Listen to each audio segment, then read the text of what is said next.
And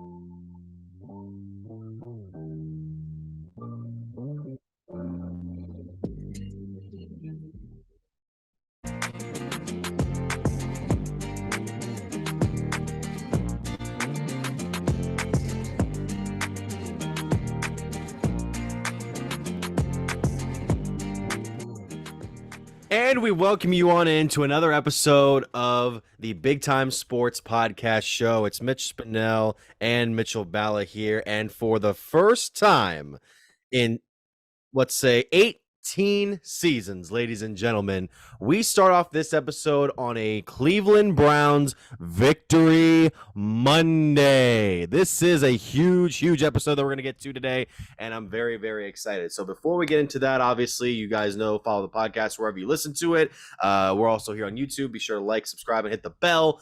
And, you know, we're on BigTimeSportsOhio.com. Mitch, like I said, man, it's a good Monday. Not just for the Browns. We'll also get into some other stuff throughout the show. We got the Guardians, we got the Buckeyes and everything. But this last Sunday in Carolina was one of the more eventful games of the first week of the NFL season. And, you know, it busted both of our expectations in the pick'ems, but we would happily sacrifice that because the Browns are 1-0. And it didn't seem like they should have been, seeing what happened near the end of that game. Mitch, take me through your experience, man, with Browns versus the Panthers. Well, first off, Mitch, to you and to everybody else out there that, you know, celebrates accordingly, happy Victory Monday for the first time in week one. Fun fact for you, I'm going to give it to you now at the beginning of the show. The last time the Browns had a week one win, Twitter wasn't a thing. So this is the first time in franchise history the Browns have won week one of the NFL season with Twitter being a thing. Glad I'm able to experience it. But Mitch, you want to talk about thinking the team looked as good as we thought they could look, at least in terms of offense with the running backs and the defense in the first half, and then having the same old Browns thought creep into your head in the second half. And then probably most of Browns Nation, you know, having their head up against the wall and the couch, praying, whatever it was with Cade York lining up for that field goal. Whirlwind of emotions. But to your point, and I said it last episode, you can go back and listen to it. I pick against the Browns for a reason because I feel like every time I pick them, they win. But this was one where I fully picked the Panthers because the Browns don't win week one games. They just don't. It had been since 2004. And here we are 18 years later. They finally did it. It's Victory Monday in week one. And it's more than just one Victory Monday, Mitch. There was plenty of teams in Northeast Ohio, Cleveland, Ohio, and Columbus, Ohio this weekend that really put on. We'll definitely get to that very soon. I mean, as far as the things that we wanted to get to, the Browns defense, like you said, the first half, unbelievable. Baker Mayfield looked lost at times. He wasn't, you know, getting a lot of great throws. There were a couple of sacks from his former teammates.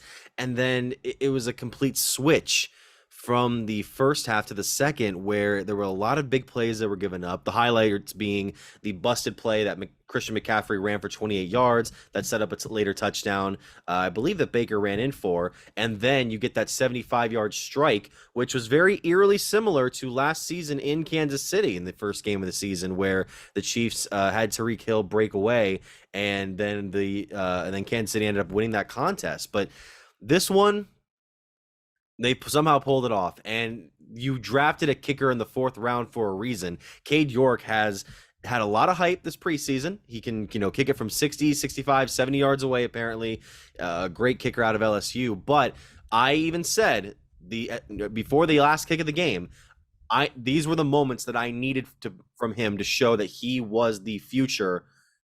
And the kid came up and did what he had to do. That kid could have made it from 60 to 65 yards out from where the kick ended up hitting the net, and he ended up hitting it from 58 yards out. Well, that's one way to start your NFL career. First game, and you nail a 58-yarder to seal the victory. I don't know if you heard, but I know you were working yesterday, obviously, because we both have jobs outside of this, but he was dreadful in pregame warmups. He was missing distances from extra point range to field goal range. He was actually there was one show I listened to.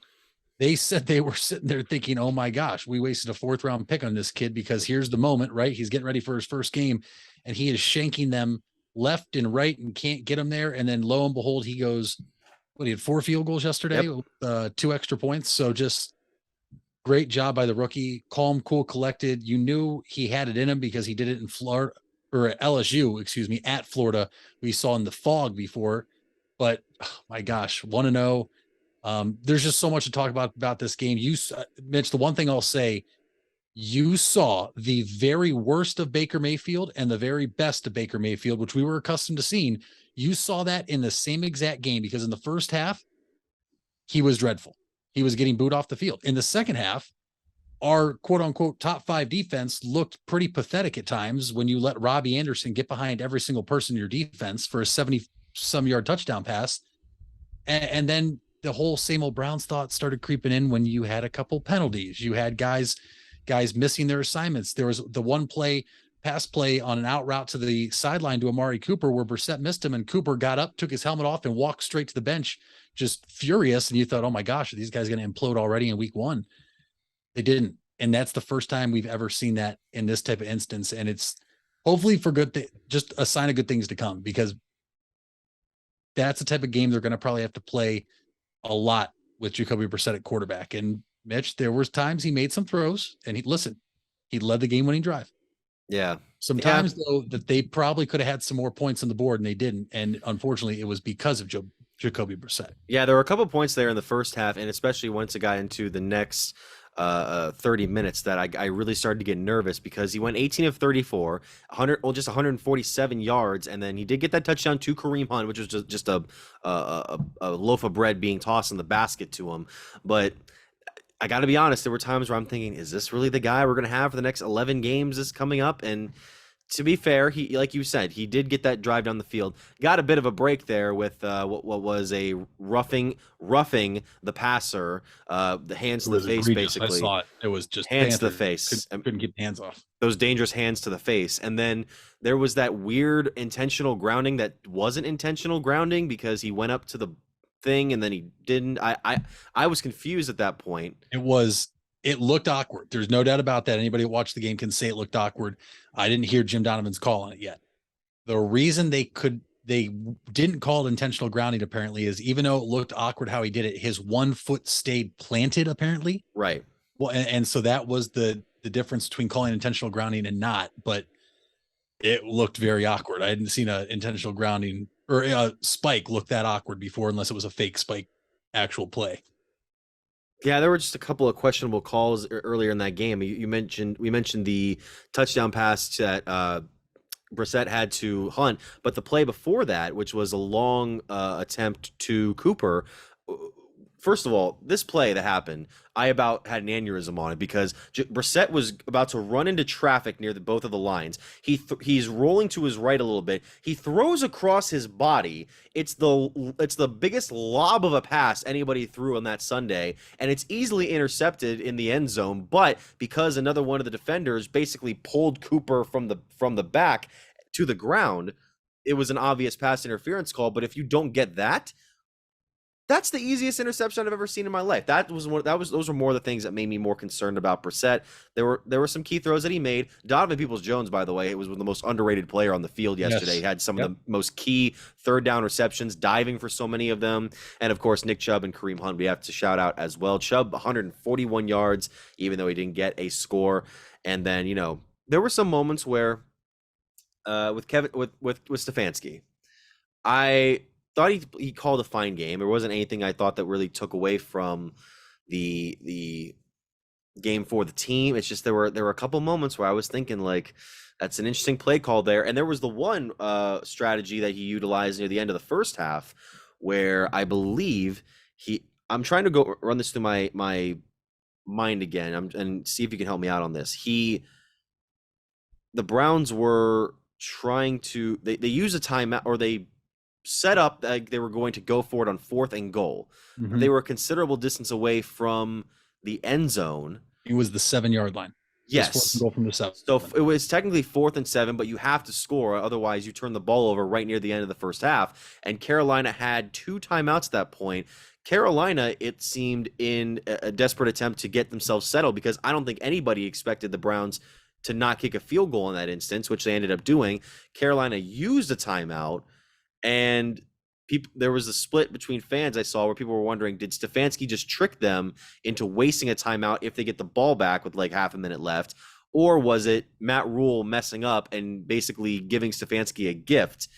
I wasn't sure on that one. I think it depends who you ask, because I, for one, know that I didn't care what was going on. I was absolutely furious because they had already done it, I believe, on the first drive or second drive of the game, where it's just like, look, the kicker paid off yesterday. You drafted him for a reason. He comes through. But at the same time, I was yelling that in the first or second drive when we went for it on fourth and 3 or something, but we were in field goal. I'm sorry, not field goal range. We were on our side. Yeah, we were on our side of the field, and we're like, oh well, he might be able to do it, but you don't want to.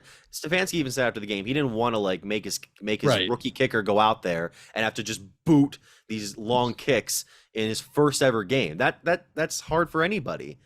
Right, but I didn't know what was going on when they put the offense out there on 4th and goal from the 7, because honestly, I just expected they were going for it because, as some people know, there's a lot of teams in the NFL, and not a lot actually. It's probably more select few that are at least open about it, about using the analytical approach. That, hey, if you run one of these plays on this down and distance at this time of the game, you have a X% chance of executing here. And I'm not. It's cool and all, but at the same time, at the end of the day, it's football, and these are grown men doing their jobs. I was just happy Matt Rule bailed us out. And some people think that it was a chess move by Stefanski for the Panthers to use a timeout. That we'll never really know, but it worked out in our favor. And those 3 points were absolutely massive. As if you don't get that, we're not kicking a field goal at the end to win the game. We're going for a touchdown. So now, I mean, you mentioned Baker. Look, the guy did a lot of good things here. He did a lot of not so good things here. And the split up is final. We're not going back at this point. I for one am personally happy we didn't give him the satisfaction of being able to create the narrative of, okay, some people thought I was wrongfully ousted out of Cleveland in exchange for Deshaun Watson, and then you come back in your first game. If he'd have had the game of a lifetime like he did, let's say 2020 against Cincinnati, then that would have been the one where it's like, all right, did we make a bad decision? The first half, it looked like the Browns absolutely made the right decision. And then the second half, he gets that whole bit of a run there. He gains confidence as he keeps making these big plays. And give him credit in the post-game press conference. He came off like a guy who, could at least lead this Panthers team. There wasn't any outbursts after the game. There wasn't any excuses being made. He just said, just didn't happen today. And I gave him credit for that. But I also, at the same time, didn't want to give him the satisfaction and the Panthers fans the satisfaction of, we got one over on you. Now, good luck with whatever you're doing. Right. And at the same time, though, I have to be careful how I word this. And I think you're going to know how I'm trying to say this, but would that not have been just the most poetic thing ever for Baker Mayfield, who everybody claims could not lead a game-winning drive in Cleveland, to lead a game-winning drive his first game as a Panthers quarterback against the Cleveland Browns? And I literally told my dad before the game, I said, I swear, if I have to watch Baker Mayfield lead a game-winning drive today, I'm going to lose my mind. And of course he does that, and they kick a field goal, and I'm just absolutely besides myself down here in the man cave thinking, oh my gosh, we're going to lose after this is the one thing that everybody ripped this dude on for 4 years when he was in Cleveland. Whether you agree with it or not, it's just like, we're going to lose like this. But we came out of it. But Mitch, to your point, he handled it very well after the game. He did. And at the same time, there wasn't a whole lot he really could have said. I mean, his QBR is 37. But that literally, I think, has to do more with how bad he was in the first half. And give credit to the Browns. They knew how to defend Baker. They had him for the past 4 years. Some of these guys on defense went against him in practice every day for 4 straight years. You knew what his weakness was, but it was almost like they took a page out of the Pittsburgh Steelers playbook against us the past few years with all the tip balls in the first half. What did we see Monday Night Football last year in Pittsburgh in that just absolutely dreadful game? I think it's probably the worst game I've ever seen Stefanski coaching, but they had 6 or 8 tipped balls or passes at the line of scrimmage. Yes. And you just saw the Browns just say, okay, you know what? We're not going to really blitz a whole lot here, but everybody else drops back. We'll just jump when he goes to throw it. And it worked. And, that's the knock on him being so short. But at the same time, Browns fans, you kind of have to hope that he gets it together here because they play the AFC North this year, and you want to hope that he can somehow go 3-1 versus the AFC North, and those 3 wins coming against the Bengals, Ravens, and Steelers. And we'll definitely talk about those teams coming up after this break. And really quick, shout out to some defensive members of the Browns. Myles Garrett, obviously getting a pair of sacks, was the defensive player of the game. MJ Emerson had 5 tackles in his first game, 4 of them solo. John Johnson had 7 of them, even getting up in front for a couple of, I think he had half a sack there, so that was interesting. So 1-0, man. 1-0. Browns are 1-0. It's all that matters. They take on the Jets next week. I'll have more confidence in that game than I had in this one, but as this week proved in the NFL, you never know who's going to come out and be victorious. So when we take a quick break, we'll come back and talk about more. We'll go around more of the NFL right after this. When others treat your fries as an afterthought, all you're left with are cold, soggy fries. That's why Wendy's new fries are ones you won't forget, guaranteed to be hot and crispy, or we'll replace them. We're talking natural cut, skin-on fries, perfectly seasoned with a hint of sea salt. In fact, they're even preferred almost 2-to-1 over McDonald's. These are fries so hot and crispy, they beg a new question. What would you like with your fries? Try them today, only at Wendy's. At participating U.S. Wendy's, taste preference based on a national taste test by an independent research company.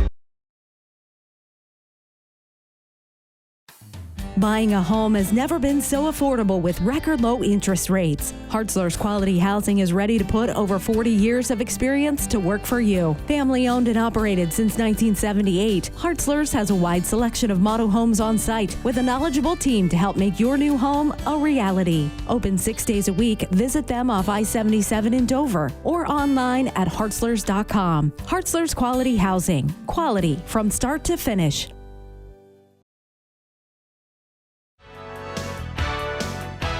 You deserve the best. And at Ferris Chevrolet, Buick, Cadillac, Toyota, that's what you get. We consider you, the customer, to be part of our family. Anybody can make promises, but when you visit Ferris, you get the Ferris deal from a Ferris wheel. So if you're looking for a car, truck, or van, think Ferris. Think Ferris. Hard work is something you're accustomed to. Van Nostrand Young understands that principle. Our access is achieved with organizations like Grange Insurance.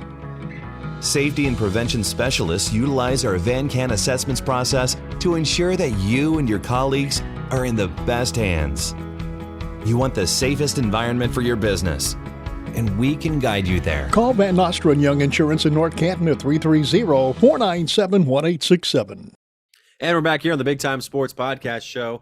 We're going around the NFL after talking about the Browns' Week 1 victory over the Carolina Panthers on this Victory Monday. So, Mitch, we're going to stick in division at first because what the hell happened in Cincinnati yesterday? I don't know. You saw the fact that I don't know if you want to say the Super Bowl hangover is real as a team, but it was definitely real for Joe Burrow. He was absolutely dreadful, and I guess I can see it now, and maybe I was blinded when Baker was our quarterback, but at the same time, I can't believe that the media just picks and chooses who they want to go after, and they just give guys free passes, because I have seen not a lot on anybody ripping Joe Burrow for some of the plays he had yesterday, just throwing the ball into triple coverage, Jamar Chase getting picked off. I mean, he looked dreadful. The Steelers defense looked great, as we always expect under a Mike Tomlin-led team. The Steelers offense looked abysmal, as we kind of expected. Yeah. Joe Burrow was still sacked, I believe, 5 to 7 times yesterday, which already he's leading the NFL again. And I told you last episode, I still wasn't completely sold on the Bengals O-line, even though they spent money on it. But Mitch, if I told you that the game was going to come down to who had the healthier long snapper, would you have believed me? Because that's literally what happened. The Bengals long snapper, and people, you take a long snapper for granted. Look what happened. The Bengals lost the game because they didn't have a long snapper. And somehow, some way, the Steelers won to avoid having 2 ties on the same day, which I know we'll get to the other tie here in a little bit, but the Steelers 1-0. You'll never, ever see me root for the Steelers, Mitch. I'm a Browns fan. That's a sin, let alone on a Sunday, root for the Steelers. But the silver lining is I still think the Bengals are the better team.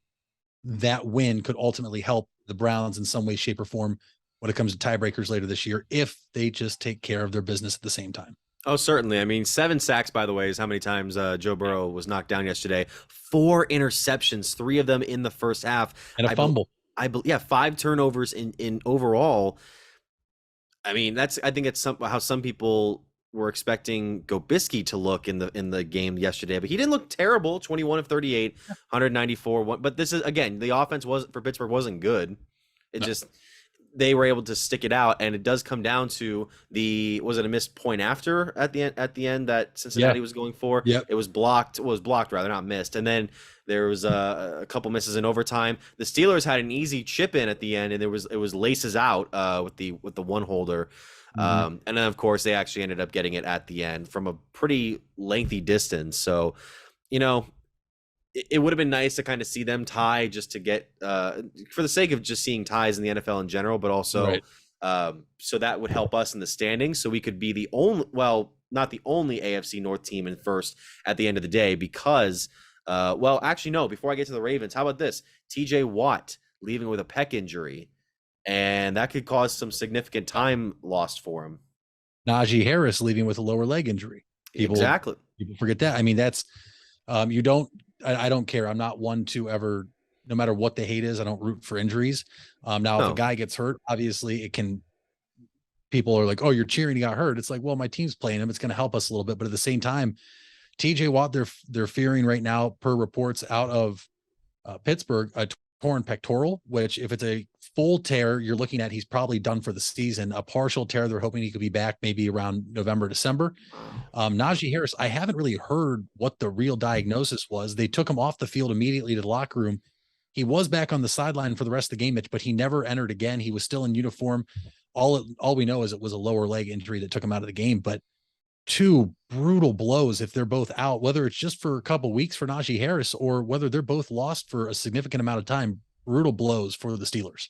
It might be a Lisfranc injury for Harris. That's reportedly is not expected to be serious, but it doesn't say whether or not he'll miss any time coming up here soon. As for the other AFC North game, there's not much to talk about. Ravens beat the Jets 24-9.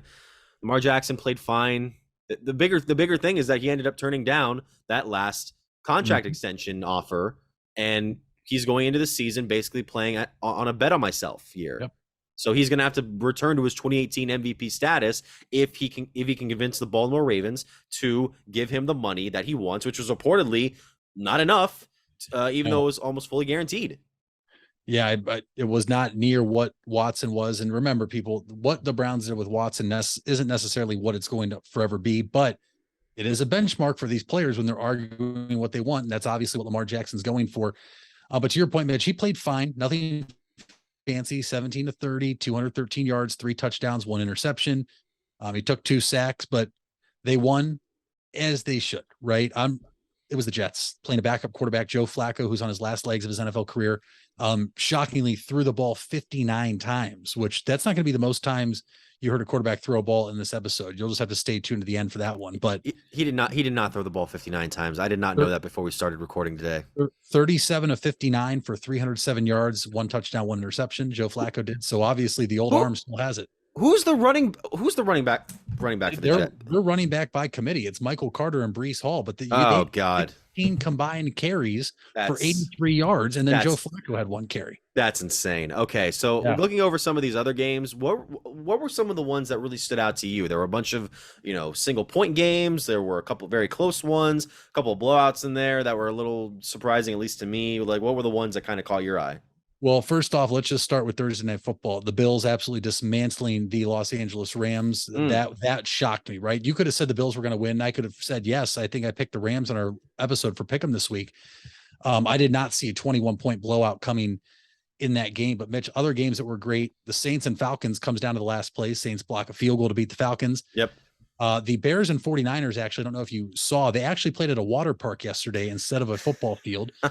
They were playing on a slip and slide, it looked like. The Bears, though, Mitch, I told you I had a weird feeling that was the one game this week I could confidently predict, and the Bears won 19-10.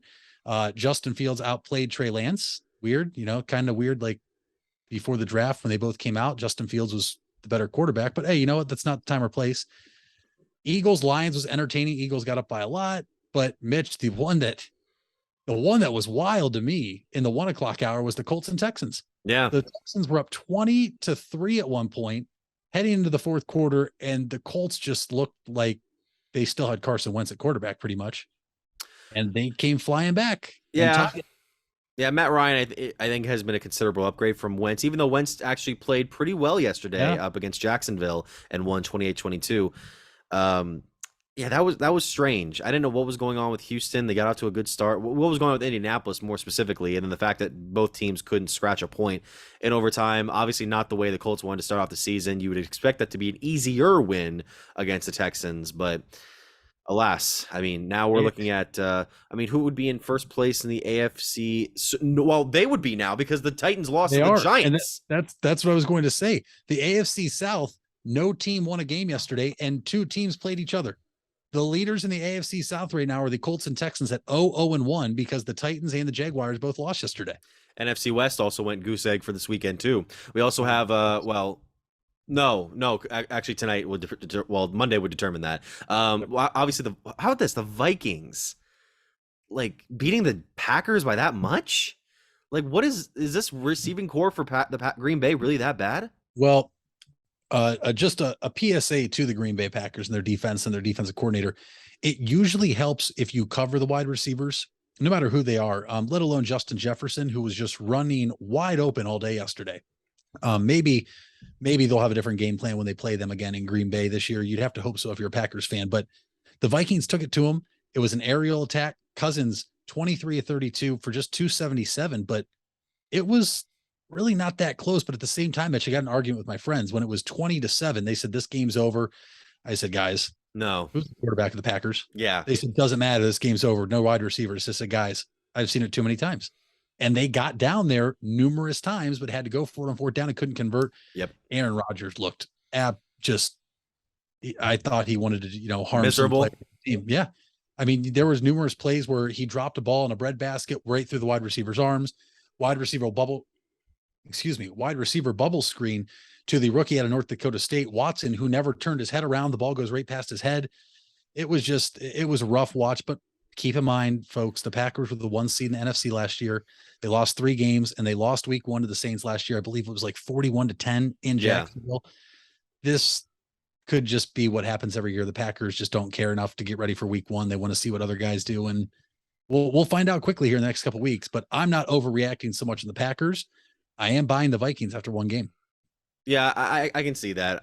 As far as the other games, Chiefs kind of putting it on the Cardinals, 44-21. I mean, what do you expect from Kansas City? I do expect Arizona to get off to a bad start. I said it in the last show, I believe, and then I think this is going to be a bit of a continuing one. I also said the Raiders would get off to a bad start, and they did, 24-19 over the Chargers, although I expected the Chargers to put more points on the board. Maybe not the most points on the board and still have the Raiders end up beating them like certain other people thought.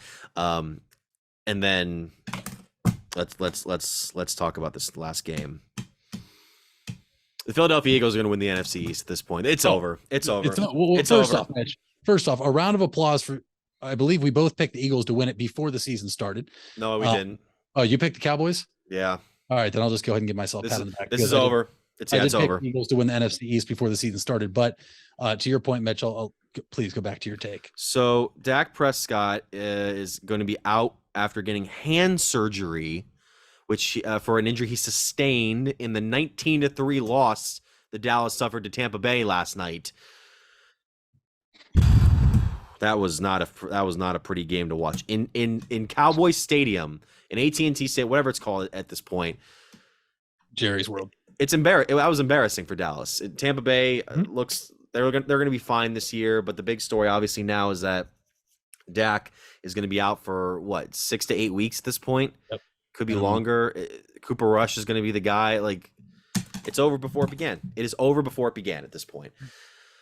So yeah, that's our recap of it. We're gonna say I think we're gonna save what? I just want to say that the Buccaneers at the same time, Mitch, didn't look all that impressive. Leonard Fournette looked that impressive. Tom Brady looked like somebody that wasn't there preseason. And this goes in with everything, right? The Cowboys are done. It's hard to ever really pick them. The NFC East, I believe, has not had a repeat division winner since 2007, if that's correct. So you knew it was going to be somebody else this year. Mitch, I don't think there's any coincidence that if you went through the NFL yesterday, Aaron Rodgers, we know, doesn't play in the preseason. There was a lot of teams and a lot of players who didn't play in the preseason. There was 2 teams that played their guys in 2 or all 3 preseason games. And those two teams looked the best out of every single team this weekend in the Buffalo Bills and the Kansas City Chiefs. There's no coincidence there.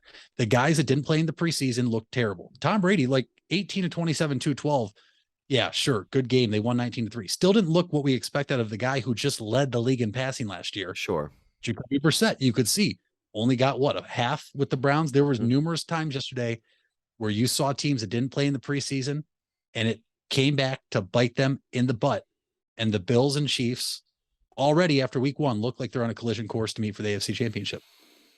I wouldn't be surprised. I mean, I know I ended up picking Bills and who did I pick for?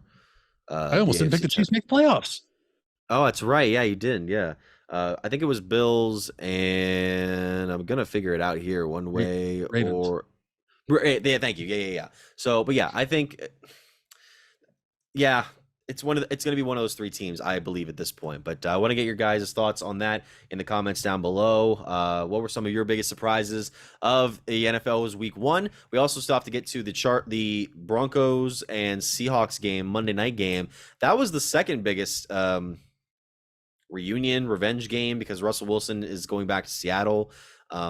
But it didn't have the same revenge game as Baker Mayfield's was. So, yeah, we'll get to more on that right after these quick messages. We all have 206 things in common. Our bones keep us up and moving. And we at Cleveland Clinic Union Hospital care about every single one of them. From the tip of your finger to a brand new hip, our orthopedic experts will keep you going while keeping you safe. For every break and breakthrough, for every bone and joint, for every care in the world. Get the care you need when and where you need it. Visit unionhospital.org. It takes a lot of practice to have a winning team. Albin Title has over 100 years of combined experience handling real estate, title, and escrow transactions. They serve Tuscarawas, Stark, Carroll, Harrison counties, and more. So choose Albin Title for your next home refinance, sale, or purchase. They'll get it done quickly and professionally. Contact Albin Title at 330-334-5800 or visit their website albintitle.com. Let them put their experience to work for you. Where you matter. You matter. Everyone plays a part. We all have a role. Each of us can make a difference. You do matter, and the best way to have a positive impact is to pay it forward. With each of us helping one another to cope, feel better, and know that we belong. Pass on the positivity today. Tell someone else they matter too. Alt Care. Alt Care, Alt Care. Where you matter.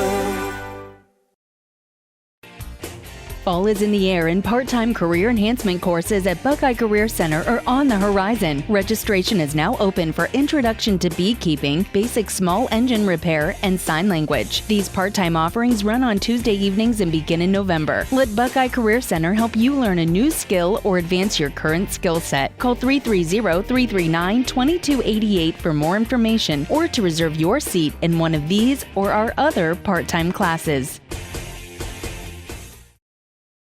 And we're back here on the Big Time Sports Podcast Show. We just got done talking about the NFL Week 1, so now we're going to transition over to baseball as we had some action over in Minnesota this week that I don't think Mitch could have gone any better for the Cleveland Guardians. A sweep of the Minnesota Twins. They are now 2.5 games ahead of the White Sox now in the AL Central because Minnesota has dropped to third in the division, 4.5 games out of first place in what is now essentially a 3-man race. It's been that way for about a week or a few weeks now, maybe even a few months, depending on who you ask.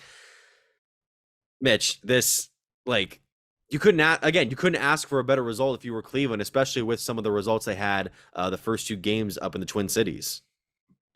The only result you could have asked for differently would have been that you didn't have to use Emmanuel Clase Saturday night when you go into the 9th inning up 6-0. That's right. it. That's really it, Mitch. You had, not only did you go 3-0 and you sweep the Twins and you knock them to third, you build a lead up in the Central, but we talked about this last week. You went into the weekend with your top 3 arms and your starting rotation going. That was a huge plus for you. The Twins were coming out of a tough 4-game series, one of which they played a doubleheader, and one of those games went 13 innings, I believe, 12 or 13 against the Yankees. Their bullpen was taxed. This is a team that the Guardians were already in their head after the last time they played back in July when they ended the game with back-to-back walk-off home runs, one Naylor, one Andres Jimenez. It's huge. And now they control their own destiny, Mitch. We entered this stretch. You have the Angels starting today while you listen to this podcast for 3. You miss Shohei Ohtani on the mound. Now he'll still be in the box, which it's never an easy task. And then you go White Sox 1, Twins 5 at home, at Chicago for 3. And that's real. I mean, we've been saying this, I think, since the podcast started, Mitch. This is where you're going to figure it out, because you can kiss the wild card goodbye. No matter which team it is, the AL Central is only getting one team in the playoffs, because last time I checked, I believe the White Sox were still 6.5, 7 back in the wild card race. Yes. Not 7. enough time to make up ground in that, but it was perfect for the Guardians, right? It was exactly what you needed. Now, not only are you in this team's head, at least winning the last 5 when you've played them, I believe, if I'm correct, they come to town in literally 5 days and you play them for 5, and your goal should be to win at least 3 of those 5. And you should have, pretty much kicked the Twins to the side, and it should be between you and the White Sox. Now, the White Sox obviously got the advantage this past weekend, playing the worst team in the American League in the A's. They did lose Sunday, but it's a team, Mitch, that we've said it over and over. They may be the most talented team in the division, which is always going to be a worry.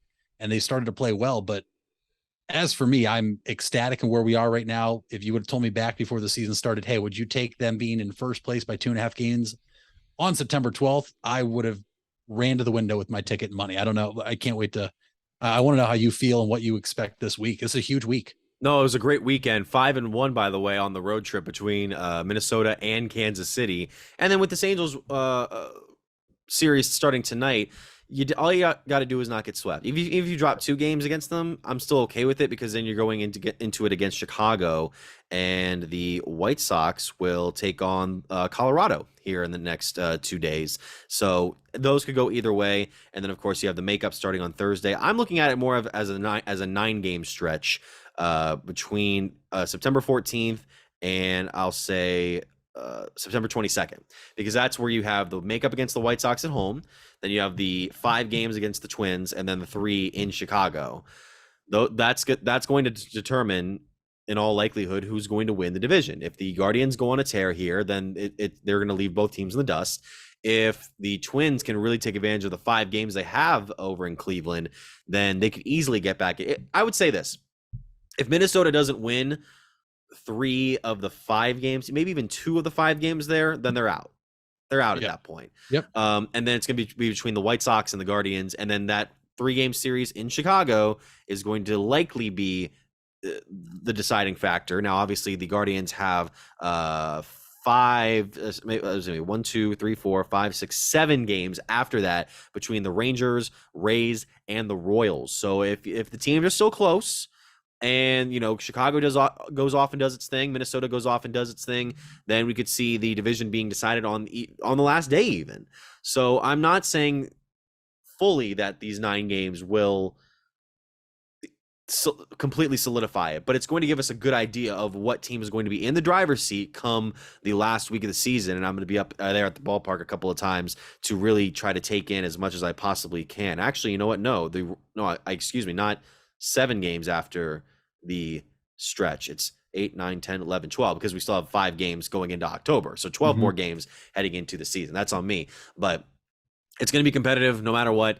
The Guardians, I think, really needed that road stretch after losing to Baltimore and Seattle in the ways that they did. The offense was able to churn out more runs and build upon itself more. A lot of big plays were made by younger guys. You saw some big fielding plays from like the likes of Will Benson, who stole a home run in Minnesota the other night, and Clase, who, Brian Shaw did his best. He tried to, and those are the spots that a veteran like him, that's right for. I'm not saying that. I'm not saying that he's completely useless at all. He's shown in the past, even this season, that he can be a decent guy out of the bullpen. But I'd rather have a guy like him out there with a sizable lead, just trying to maintain that lead, rather than really have to come on in those key pressure situations like Clase had to do. And Clase even had to, kind of recoup himself a little bit and get that final out. Still one of the top relievers in baseball right now. I believe 32 saves on the season, which is tied, or which is close in the top 3. So yeah, I'm very curious as to where the Guardians are going to end up. Hopefully it's going to be somewhere very good by the time our next podcast rolls around. And our next podcast should should be on the day that the White Sox and Twins stretch begins with the makeup game. So, be looking out for that episode and be looking out for the rest of the Guardians game. So when we come back, we'll go over more into college football. Not a surprising week in Columbus, but a surprising week nonetheless around the country. Stay tuned after this. The Furby Electric Supply Company has bright ideas for your home. Save money by converting to energy-efficient electrical products or add ambiance with beautiful lighting features. It begins with a professional consultation and a visit to the Furby Lighting Showroom. Then certified Furby contractors complete your project right and on time. Since 1934, 4 generations have built a reputation of quality and trust, and they offer emergency services too. Just visit Furby.com. That's F-U-R-B-A-Y. The Furby Electric Supply Company. If you're looking for a new or pre-owned car or truck, why not see the Parkway Auto Group? Parkway is a special group of automotive experts with 8 brands to satisfy your needs. Come see the difference at the Parkway Auto Group on Commercial Parkway in Dover. 8 brands and 1 family. It's Parkway Auto Group. You asked for it and we listened. Buckeye Career Center is now offering Certified Nail Technician as an adult education program. This 216-hour course begins in November and will run Tuesday through Thursday evenings from 5 to 9 p.m. Learn manicures, pedicures, infection control, salon operations, and more. Other part-time certification courses starting this fall include phlebotomy and welding. Call 330-339-2288 to register or visit BuckeyeCareerCenter.org for more information. You deserve the best. And at Ferris Chevrolet, Buick, Cadillac, Toyota, that's what you get. We consider you, the customer, to be part of our family. Anybody can make promises, but when you visit Ferris, you get the Ferris deal from a Ferris wheel. So if you're looking for a car, truck, or van, think Ferris. And we welcome you back here to the Big Time Sports Podcast Show. Just got done talking some baseball. Let's go over now to college football, where, last week, Mitch, we talked about Notre Dame and Ohio State's matchup in Columbus, where Ohio State had to kind of really grind out a 21-10 victory in the second half. There were no such problems this past Saturday. 45-12 over Arkansas State. The Buckeyes were up considerably big at the half, despite having a bit of a scare in the second quarter. C.J. Stroud was really good. 351 passing yards, 4 touchdowns, 2 touchdowns, by the way, to Trevion Henderson, and then 3 of them to Marvin Harrison Jr., who had 184 yards receiving, filling in as the number 1 slot after Jackson Smith and Jigba was sitting out with the injury that he sustained last week against the Irish. Any real thoughts on this one, Mitch? Because it just kind of seemed like, you bring in this smaller team in, it's like a tune-up game, and you're going to have another tune-up game coming up against Toledo. My biggest takeaway was Ohio State either wasn't prepared or wasn't focused in regard to, they were very sloppy. Like you said, that second quarter almost scare, Mitch, just very sloppy. I think there was one drive, they had 3 penalties that allowed Arkansas State to keep the ball and finally move into Ohio State territory yet again. But offensively, and there's a couple people believe this, my dad being one of them, we talk obviously about every game. He still thinks Ohio State's being pretty vanilla with their offense until they get into Big Ten play, just because they don't want to show their hand with everything. And that could very well be a case, because you don't necessarily need to show your hand for Arkansas State and Toledo the next 2 weeks. But no, nothing really to take away. Stroud looked good, 351 yards. Henderson looked good.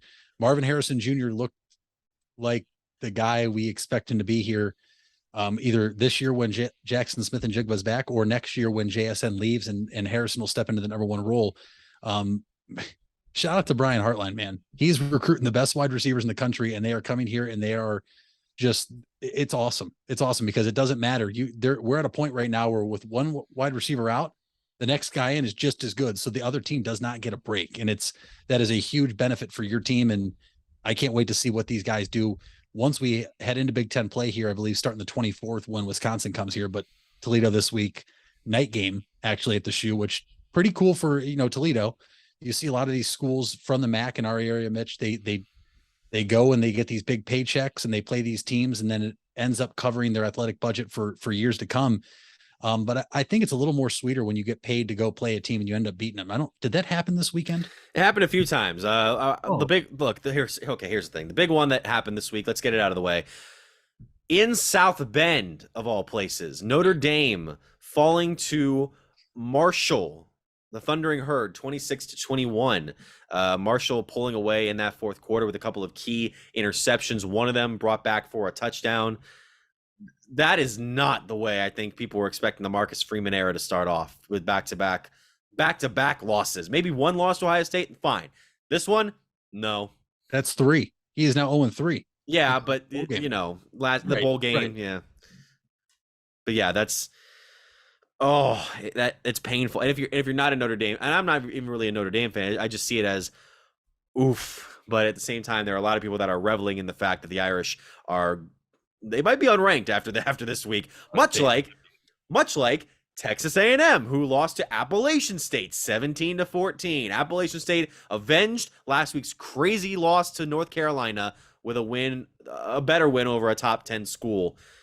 That's insane that they were able to pull that off. And A&M took a huge hit with their playoff chances by losing to the Mountaineers. They did, and call me crazy, and this could be, it's not really a take, it's just more food for thought, but could Appalachian State actually be a team that's going to be in the top 25 the rest of the year? I mean, they played North Carolina. Granted, that's probably going to be the craziest game you see all year, right? They scored 40 some points in the fourth quarter, but you played a Power 5 team week 1 and you were one play away from winning. And then you go to what some people have inside their top 10 hardest stadiums to play in the country, to Texas A&M, and you knock them off. And one, Appalachian State apparently is just made for these moments, because as you know, they are known for going to the big house and knocking off Michigan years ago. Yeah. You do it again, but and then, like you said, you had Marshall. Mitch, the other one that I think people need to give some, just pay attention to, Washington State going to Camp Randall at Wisconsin and knocking off the Badgers. I mean, that's another one where you're talking unranked team getting paid a lot of money to go play a Power 5 team, and Wisconsin comes up and loses 17-14 at home.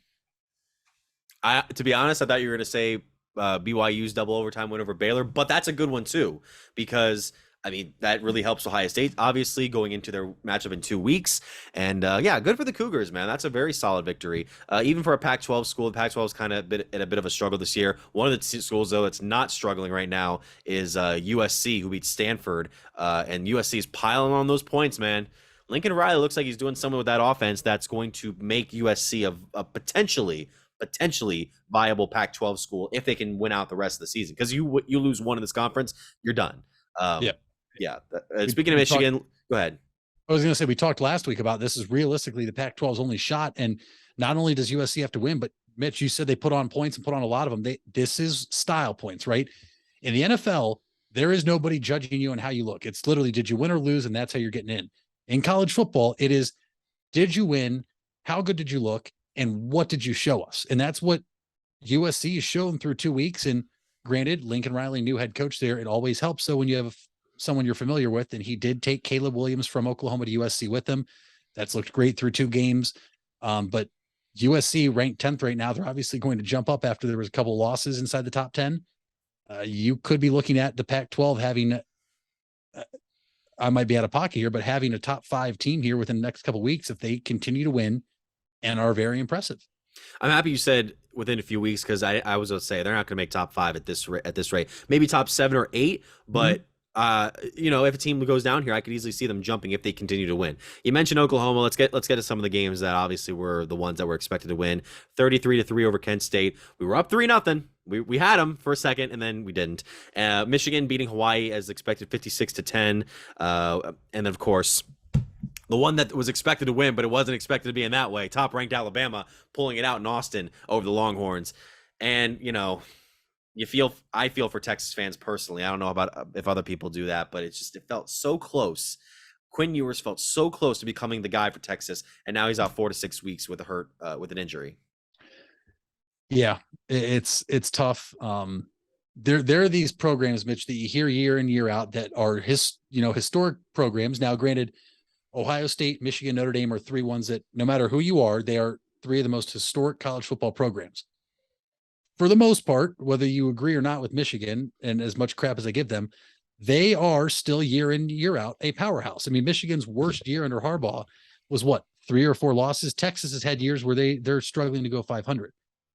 And you hear Texas being back, and it looked like this was going to be it. Texas was back.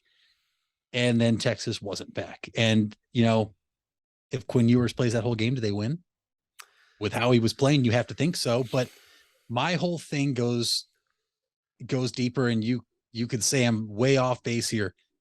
Alabama got the calls they needed to survive in this game, and the call that took place in the end zone was it roughing the passer or targeting or whatever, just in my opinion, isn't the correct call. If it was intentional grounding, he still had the ball, or I'm sorry, no. If it was a illegal hit on the quarterback, he was running, got tackled, but rolled over on a defender and got back up. He was never down. His body part never touched. But this is the hard part with college football. You want to protect players, but at the same time, you're starting to literally affect outcome of game, because players are taught one thing in football: one speed. Your mission is to go make a tackle, hit them hard, get them to the ground.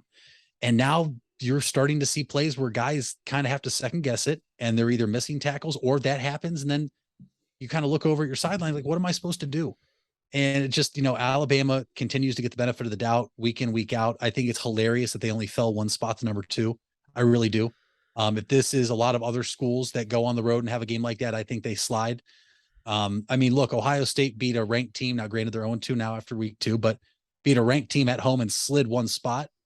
And part of that's because Georgia looks so dominant. But for Alabama to go on the road and beat an unranked team by a point, and that team still had their backup quarterback in for over half of football, I think it's a joke that they get this bias and they stay in the top 2. I don't know about that.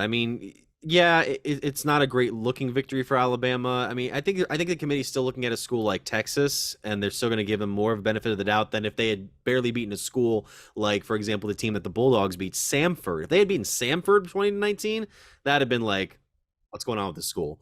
Right. But I can see Georgia should have gotten to number 1. They should have gotten to number 1 last week.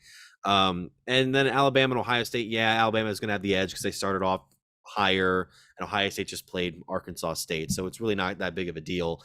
Other matchups we mentioned the Bulldogs. Clemson won against Furman.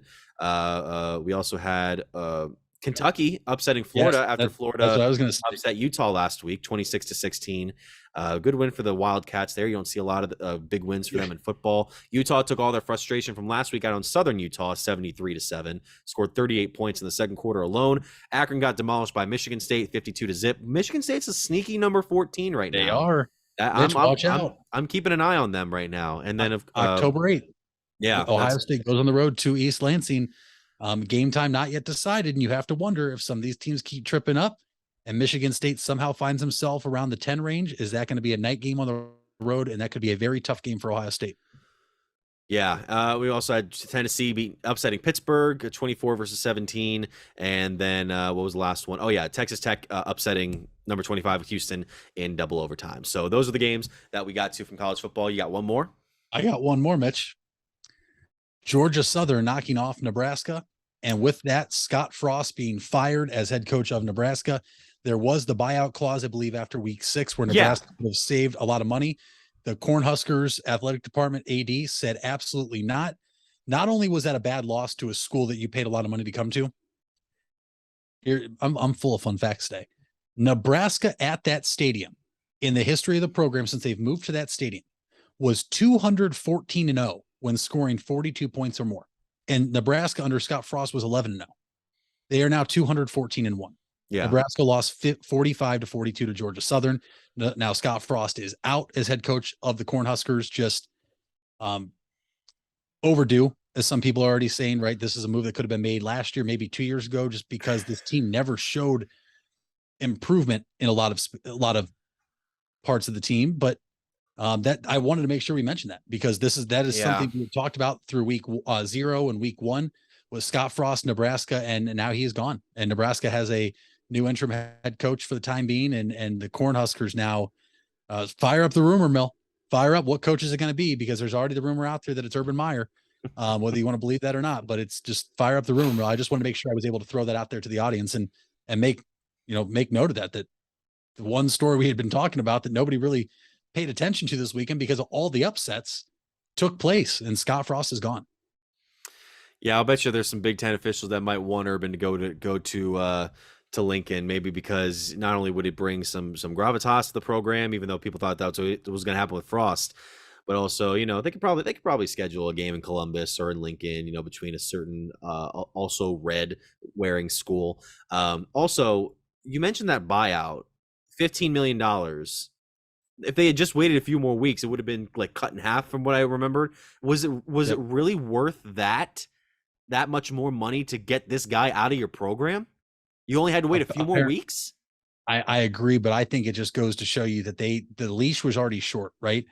Mitch, there was people when they lost to Northwestern in week 1 after blowing 2 double-digit point leads in the same game, calling for him to be left in Dublin, Ireland, and not come back as head coach in Nebraska.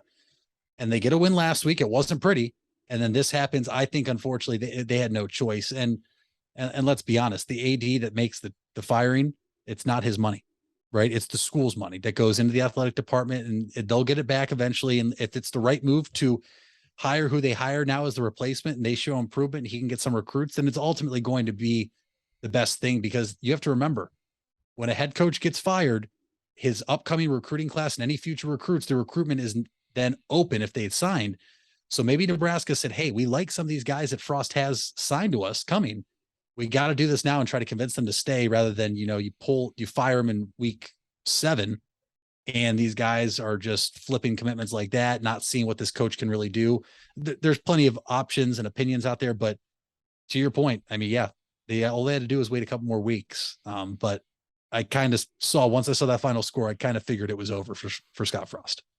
It's like the end of a bad relationship, and you move out of the apartment that you were sharing with, and you don't take any of your stuff with you. I guess it's how spoiled it must have gotten. So, all right, when we go to our final segment here, we'll obviously go into the week in high school football. A lot of big matchups there in week 4. So we'll come back right after these messages. We all have 206 things in common. Our bones keep us up and moving. And we at Cleveland Clinic Union Hospital care about every single one of them. From the tip of your finger to a brand new hip, our orthopedic experts will keep you going while keeping you safe. For every break and breakthrough, for every bone and joint, for every care in the world. Get the care you need when and where you need it. Visit unionhospital.org. You invest a lot in your home and vehicle purchases.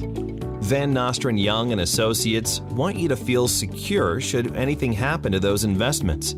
We partnered with providers like Grange Insurance and other industry leaders to be sure you're presented with the most complete coverage to fit your needs. Because we're not only here to protect the items you invest in, we're here to protect your future as well. Call Van Nostrand Young Insurance in North Canton at 330-497-1867. If you're purchasing a new home, the team at Hartzler's Quality Housing is here to help. Take advantage of record low interest rates to make your new home a reality. Locally owned and operated since 1978, Hartzler's Quality Housing has the experience to guide you through the process. You'll find a wide selection of model homes on site to fit any budget. Open 6 days a week just off I-77. You can also visit them online at hartzlers.com. Hartzler's Quality Housing. Quality from start to finish. When others treat your fries as an afterthought, all you're left with are cold, soggy fries. That's why Wendy's new fries are ones you won't forget, guaranteed to be hot and crispy, or we'll replace them. We're talking natural cut, skin-on fries, perfectly seasoned with a hint of sea salt. In fact, they're even preferred almost 2-to-1 over McDonald's. These are fries so hot and crispy, they beg a new question. What would you like with your fries? Try them today, only at Wendy's. At participating U.S. Wendy's, taste preference based on a national taste test by an independent research company. And we're back here on the Big Time Sports Podcast Show. Final segment, Mitch Spinell and Mitchell Balla here, talking high school football now, as we just got done with week 4 of the regular season. And Mitch had a very interesting matchup that he was at the other night between the Jackson Polar Bears and the Green Bulldogs. I had Federal League football, Mitch, and it was a thriller instant classic. And if you remember last week in our last episode where we previewed the upcoming games, I kind of maybe, foreshadowed the Green Bulldogs are a team that passes. Jackson is a team that is not very great at defending the pass. Jackson, however, is a team that runs the football a lot, and Green is a team that cannot defend the run a lot. And wouldn't you know it, that's exactly what happened in this game. You go back and look at some stats, right? Green ends up winning 29-28. And you go back to week 3, Green lost 47-46 at home to Talmadge in overtime. a game in which Talmadge scored a touchdown and went for 2 for the win on the road and got it. Green did the same exact thing to defeat Jackson. But Mitch, this was a game that was literally back and forth, 7-0 Jackson, 7-7, 14-7 Jackson, 14-14 at half. And both offenses scored the way they like to play their game. Green, both touchdowns were through the air. Jackson, both touchdowns were on the ground through Jason Davide. Jackson got the ball to start the second half. Mitch, first play, 80-yard touchdown rush by Jason Davide from the 20-yard line. And at that point, he had 161 yards and 2 touchdowns. Jackson ended up going up 28-14 and really had a chance to ice the game late, but give Green and their defense credit. They were bending like no other up against their own goal line and would not break. They got stops when they needed to. Davide ended up taking a hit in one of the second to last drives, I believe. And really that altered how Jackson could try to ice the game and run the clock out, because their quarterback only 4 completions this week for 40 yards. He was 4 of 11, but let's talk numbers, right? Davide for Jackson, when Jackson was up, it was pretty easy to say that was going to be player of the game. 26 carries for 222 yards and 3 touchdowns rushing. But Green won, Mitch, and they won because of quarterback Robbie Klockner. Now, if you remember, first segment, I told you Joe Flacco threw the ball 59 times, but that wasn't going to be the most you heard in this podcast episode. Klockner for the Bulldogs threw 67 pass attempts for Green, 43 of 67, 350 yards, 3 touchdowns passing, 1 rushing. He also had an interception, but that did not really, change anything in this game. Green took over inside their own territory. I want to say right around the 10-yard line with less than 4 minutes to go, I believe 2 timeouts, and they had a perfectly executed drive all the way down to 4th and goal at the 9. A ball thrown into the end zone, picked off by Jackson, but not before a late hit was called on the quarterback, giving Green an opportunity from the 4.5-yard line. Klockner kept it, ran up the middle, scores on the play. Jackson gets called for a late hit on the quarterback as they were both airborne, the defenders, the safeties, to hit Klockner trying to keep him out while he was just getting in when the contact happened. They used that on the extra point try. Green elected to go for 2 and got it. And with 44 seconds left, 1 timeout for Jackson, who, as I mentioned, had 40 yards through the air. It did not look promising for the Polar Bears, and they did not end up completing the pass. They went 4 and out, and Green ended up kneeling to win the game. But Green now 3-1 in their 1 loss, a 1-point loss to Talmadge in overtime. Jackson 2-2. But just that's why we love high school football, Mitch. There was great games all around the area. I mean, as league play started, Federal League play started, you had a thriller in between Lake and Glen Oak, McKinley and Perry that, our fans could see on the Big Time Sports Network as they were there, Troy and Joe Dunn covering that game. But as far for me, best game I've gotten to cover so far out of the 4 weeks of high school football. But you probably had a thriller down in Tusk County, didn't you? Well, first of all, you can check out the recap of Klockner's game for Green and Jackson up on our website, bigtimesportsohio.com. A couple of notable games in Tuscarawas County this past week. Obviously, Dover ended up moving to 4-0 on the year against Taylor Alderdiche. That one ending up, I believe, 19-6. So it wasn't the highest scoring game, but there were a couple of big moments there for Dover. And as far as the Inter Valley Conference goes, Garaway was thought to have a competitive matchup with Carrollton, but the Pirates ended up blowing out the Warriors 35-0, which was a very interesting matchup. Some of the other ones, a lot of lopsided games for the IVC this week in favor of the IVC for a number of games. Sandy Valley beat Minerva. Malvern beat Tusky Valley. West Branch put it on Ridgewood, which is very rare for Coach John Slusser's squad, 35-14. Indian Valley beat Cambridge. Conotton Valley they put 50 points on Strasburg. We just had the guys in the studio for the Big Time Sports Show this past week. And Claymont had a close one against Marietta, 14-0. And New Philadelphia also had a close win. Their first win in Ohio Cardinal Conference play, 15-7 over Ashland. Now, Mitch, since you're up in Stark, I want to talk about this other matchup, too, that happened at the Hall of Fame this week. We talked with Perry head coach Zach Slates on the Big Time Sports Podcast show this past week. You can check that out on YouTube. We have the full interview up on its own there. What was it about the Panthers that helped them get past McKinley in that one? Now the Bulldogs are 0-4 after this week. 0-4 in the first time since 2007 that McKinley is at this point in the season. And it's just really, McKinley was up 28-17, Mitch, and Perry ends up scoring 21 unanswered points to win 38-28. And I think it has more to say about the Panthers than it does the Bulldogs, right? Because the Panthers more so actually. I told you this is pretty much a must-win game for McKinley, being 0-3. Now you're looking at trying to run the table, go 6-4, and have one loss in Fed play, have a chance at the title, but that's long season ahead. But for Perry, this was more so getting back on track to where you wanted to be after last year in that kind of just tough transition from Wakefield to Slates at the helm. McKinley came into Perry last year, defeated the Panthers, and I think this Perry team grew up pretty fast. And Carson Basham, I believe, was the big time sports player of the game. And Perry with the wing T offense, it's one of the hardest things to defend because you don't see it often.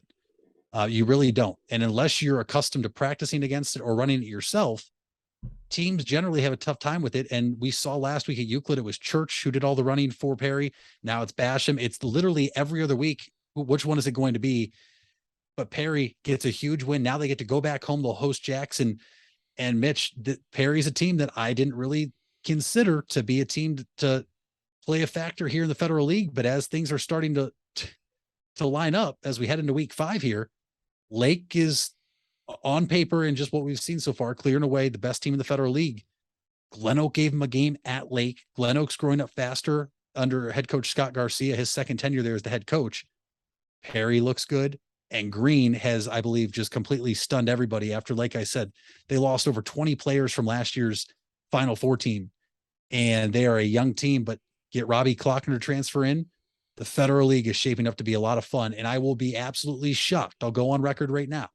I will be shocked if whoever wins the Federal League is undefeated in Federal League play, because I think the teams are so even across the board up here in Stark County this year that there's going to be some upsets somewhere, and you might be looking at potentially a 1-2 loss Federal League champion, if not co-champions. But for McKinley, Mitch, some people are already saying is the sky falling, right? This is a team that the paper covers the most, being in Canton. Antonio Hall's second season there, and there was a lot of turmoil last year. McKinley fans, it's okay. You're going to be okay. And if there's one thing I know, I've never been a part of the McKinley-Massillon rivalry, but I am an Ohio State fan. If Ohio State went 0-11 and their one win that year was against Michigan, you would celebrate that. And for McKinley, if something happens and the sky starts to fall, if you go 1-9 this year and your one wins against Massillon, you might not have got the Federal League championship. You might not have made the playoffs, but that's a pretty damn good prize for what that rivalry has started to turn into recently. But the Bulldogs are still dangerous, Mitch. You can't count them out any game. And look, it's one loss. You want to get off on the right foot. But if they run the table the rest of the way in Federal League play, they still might end up being Federal League champions. Absolutely. And I want to give a quick shout out to Austin Maddox, who had 2 touchdowns along with 87 rushing yards for Perry in that win. So yeah, that's a great week 4. We'll head to which is sure to be a competitive week 5 matchup for many other schools. And obviously we'll be back here later on this week to be giving you more coverage of local, statewide, and nationwide athletics. So that is the end of the Big Time Sports Podcast show. For now, we'll be back later on this week. First of all, obviously, thank you for listening. Be sure to check out the podcast wherever you listen to it, whether it's on Spotify, Apple Podcasts, SoundCloud. We're also on YouTube, obviously, if you're watching it here. Like, share, subscribe, and hit the bell. Obviously, BigTimeSportsOhio.com, BTS Ohio on Twitter, Big Time Sports Ohio on Instagram. We're also on Facebook. We are also on Facebook. We also have at Mitch Spinell, at Mitchell Balla there, also on Instagram. So yeah, that is all we have for today. Mitch, what's the fact of the day? The fun fact is the same one I spit at the beginning of the day, because it's still Victory Monday. Last time I checked, Mitch, this is the franchise's first win in the Twitter era for the Cleveland Browns. Twitter invented 2006. Browns had not won a season opener since 2004. So just a huge day, monumental day for the Cleveland Browns franchise. Cade York for mayor, and the Cleveland Browns are 1-0. And maybe your team isn't if you're out there listening, which I can't relate. I was going to say, I think a lot of not just social media platforms, but a lot of things in general that we use every day now were not around when the last time the Browns ended up winning week 1. I mean, you mentioned Twitter. Instagram obviously wasn't there. TikTok wasn't a thing. Snapchat wasn't a thing. Facebook was a thing, but it was still very young. And MySpace obviously there as well. And then obviously some of the things we kind of use in our day-to-day lives. I'm trying to think of some of the things here. I mentioned like Uber wasn't a thing back in the day. We also mentioned a lot of the streaming platforms as well. I'm not sure if things like Hulu or Netflix. I mean, Netflix was the DVD guys, but they weren't the streaming guys yet. But yeah, it's really interesting to see a lot of the changes that have been made since then. So yeah, I'm going to take my last shot here. All right. Thanks for listening, guys, and thank you for watching the Big Time Sports Podcast Show.